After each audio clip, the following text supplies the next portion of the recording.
ஒரு முறை நபி ஸல்லல்லாஹு அலைஹி வஸல்லம் சந்தோஷமான நிலையில இருக்காங்க. அப்போ ஆயிஷா ரலியல்லாஹு அன்ஹா கேக்குறாங்க, யா நபி எனக்காக துஆ செய்யுங்க அப்படின்னு. அப்போ நபி ஸல்லல்லாஹு அலைஹி வஸல்லம் துஆ செய்றாங்க.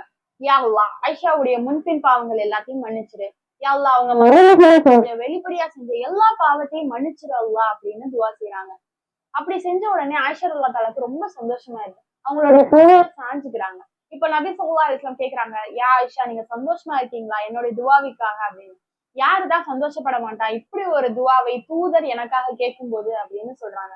அப்போ நபி ஸல்லல்லாஹு அலைஹி வஸல்லம் சொல்றாங்க, வல்லாஹி இந்த ஒரு துஆ தான் என்னுடைய ஒவ்வொரு உம்மத்துக்காகவும் நான் ஒவ்வொரு தொழுகையிலும் கேட்கிற துஆ அப்படின்னு சொல்றாங்க. அப்போ நமக்காக நம்மளுடைய தூதர் எந்த அளவு பிரார்த்தனை செஞ்சிருக்காங்க. அல்ஹம்துலில்லாஹ். எவ்வளவு நேசம் நமக்காக வச்சிருக்காங்க. அப்போ நம்ம அவங்களை எந்த அளவு நேசிக்கணும்.